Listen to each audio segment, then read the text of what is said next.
Hello my dear friends, welcome to my YouTube channel. आज के इस क्लास में हम डिस्कस करेंगे कुछ इंपॉर्टेंट वर्ड, उनकी हिंदी मीनिंग और सिनोनिम्स के साथ में। तो क्लास को एंड तक देखना और देखने के बाद वीडियो अगर अच्छा लगे तो वीडियो को लाइक और चैनल को सब्सक्राइब कर लेना। विदाउट वेस्टिंग टाइम अपनी इस क्लास को स्टार्ट करते हैं। सो माय डियर फ्रेंड्स, आज की क्लास का फर्स्ट वर्ड है एनिहिलेट। कभी भी ये वर्ड है, इसका मतलब होता है डिस्ट्रक्शन, डिस्ट्रॉय या ओब्लिटरेट करना, जिसका मतलब है किसी भी चीज़ को मिटाना। आप वाइप आउट भी कह सकते हो, एग्जॉस्ट करना भी कह सकते हो, खत्म करना, मिटाना, एनिहिलेट कहलाता है। तो इसका मतलब क्या है? किसी भी चीज़ को मिटाना। नेक्स्ट वर्ड है बार्ड। बार्ड वर्ड हम यूज़ करते हैं जो कोई पोइट हो या जिसको हम हिंदी में कवि कहते हैं। एक वर्ड हिंदी का है चारण, बट वो इतने फैमिलियर वर्ड नहीं है, सब उसका मतलब नहीं जानते। कवि तो सभी समझते हैं।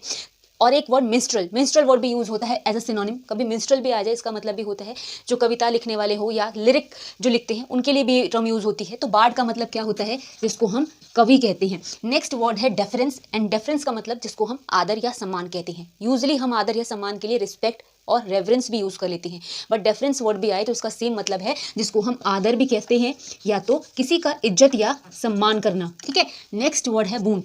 बून मतलब वरदान या जिसको आप कह सकते हो फेवर, ब्लेसिंग्स, बेनिडिक्शन। ठीक है। तो इसका मतलब क्या होता है? वरदान कहते हैं।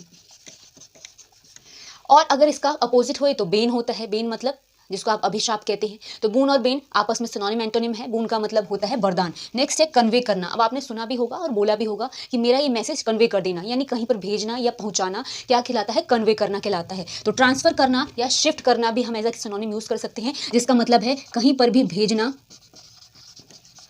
या पहुंचाना।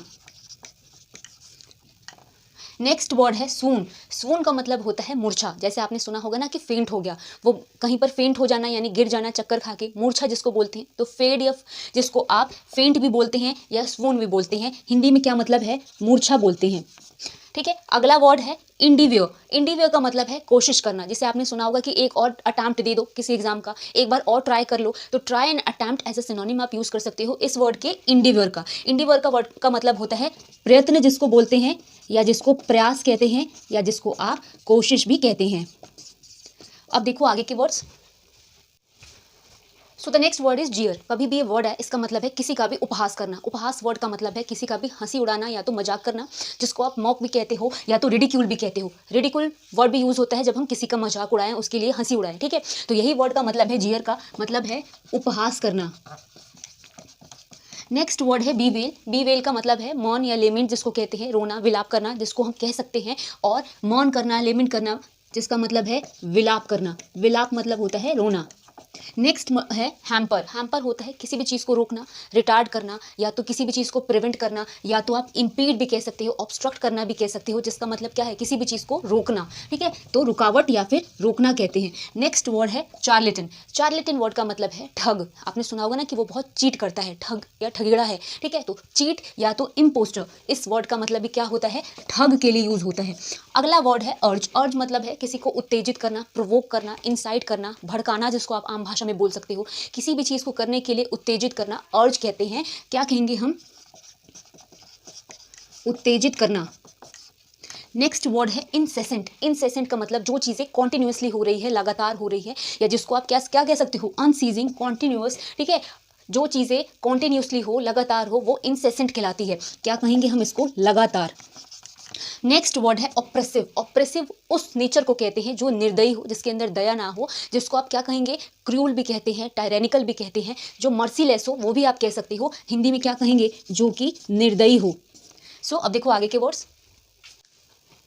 So the next word is पॉसिटी। पॉसिटी का मतलब है किसी भी चीज़ की कमी या अभाव, जिसको हम स्कार्सिटी या डी अर्थ भी कहते हैं। ठीक है। लैक भी कह सकते हैं, यानी किसी भी चीज़ की कमी होना, अभाव होना, पॉसिटी कहलाता है, जिसको आप कमी भी कहेंगे या तो अभाव भी कह सकते हैं। नेक्स्ट वर्ड है मेलनकॉली। मेलनकॉली वर्ड का मतलब है उदासी। अब उदासी के लिए हम मोरोज यूज़ करते हैं, ग्लूमी यूज़ करते हैं, ऐसे बहुत सारे वर्ड हैं जिसको हम उदासी के लिए यूज़ करते हैं। ठीक है। तो मेलनकॉली वर्ड का मतलब भी क्या होता है? उदासी। इसके लिए आपको जो जो सिनोनिम याद हो आप लिख सकते हो। और आगे का वर्ड है शोर। शोर का मतलब होता है किनारा। जैसे आपने बीच सुना होगा। बीच क्या होता है? समुद्र तट जिसको बोलते हैं, किनारा होता है। बीच, कोस्ट, ये सारे वर्ड हम किनारा या समुद्र तट के लिए यूज करते हैं। तो शोर का मतलब क्या होता है? जिसको हम किनारा कहते हैं या तो क्या कहेंगे? समुद्र तट कहते हैं। नेक्स्ट है पियर्स। पियर्स वर्ड का मतलब होता है किसी भी चीज़ को छेदना या किसी भी चीज़ को भेदना। ठीक है। अब आपने सुना होगा ईयर पियर्सिंग करवाना है। ईयर पियर्सिंग क्या होता है? लोग जो कान छिदवाते हैं, मतलब पियर्स वर्ड का मतलब छेदना या भेदना है। तो कहने का मतलब ये है, आप इसके लिए बोर भी यूज़ कर सकते हो एज अ सिनोनिम। पेनिट्रेट करना भी, किसी भी चीज़ में पंचर करना भी आप बोल सकते हो। हिंदी में इसका मतलब है किसी भी चीज़ को भेदना या तो छेदना भी बोलते हो, किसी चीज़ में प्रवेश करना भी बोलते हैं, ठीक है। अगला है सिन। सिन का मतलब पाप होता है, जिसको आप वाइस, फॉल्ट, गिल्ट बहुत सारे वर्ड से बोल सकते हो। सिन मतलब कोई गलत काम या कोई पाप भी कहते हैं। अगला वर्ड है रिसाइड। रिसाइड रेजिडेंस, अगर मैं इसके अंदर NCE जोड़ दूँ तो ये रेजिडेंस बन जाएगा। और रिसाइड का मतलब भी सेम होता है, यानी निवास करना या कहीं पर रहना, जिसको आप ड्वेल कह सकते हो, लिव कह सकते हो। जैसे होता है ना कि आप कहाँ पर रह रहे हो, तो रिसाइड वर्ड का मतलब निवास करना होता है, जिसको आप कहीं पर भी रहना भी लिख सकते हो या तो निवास करना।